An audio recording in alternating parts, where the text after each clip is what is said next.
Hi friends, இப்போ நம்ம இந்த வீடியோவில் எதை பற்றி பார்க்க போகிறோம்னா பேட்டரியோட ஹைட்ரோமீட்டரை பற்றி பார்க்க போகிறோம்.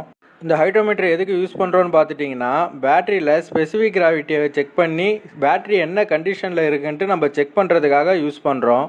இதை எப்படி செக் பண்ணணும்னு பார்த்துட்டிங்கன்னா, பேட்டரியில் வந்து 6 செல்லு இருக்கும். அந்த 6 செல்லையும் ஒன்று ஒன்றா ரிமூவ் பண்ணிவிட்டு ஹைட்ரோமீட்டரை வந்து ப்ரெஸ் பண்ணி டிஸ்டில்டு வாட்டரை வந்து நம்ம எடுத்துக்கிட்டு ஸ்பெசிஃபிக் கிராவிட்டி வேல்யூ வந்து எவ்வளோ இருக்குன்ட்டு நம்ம செக் பண்ணணும்.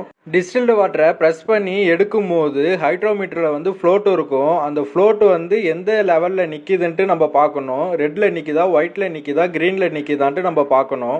இப்போ பார்த்துட்டிங்கன்னா டிஸ்டில்டு வாட்டரில் ஃப்ளோட்டு வந்து ரெட்டில் இருந்ததுன்னா பேட்டரி வந்து டிஸ்சார்ஜ் கண்டிஷனில் இருக்குது. அப்போ வேல்யூ பார்த்துட்டிங்கன்னா 1.100 to 1.205.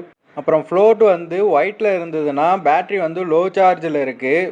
வேல்யூ பார்த்துட்டிங்கன்னா 1.205 to 1.260. அப்புறம் ஃப்ளோட் வந்து க்ரீனில் இருந்ததுன்னா பேட்டரி வந்து ஃபுல் சார்ஜில் இருக்குது, நல்ல கண்டிஷனில் இருக்குது. வேல்யூ பார்த்துட்டிங்கன்னா 1.260 to 1.300.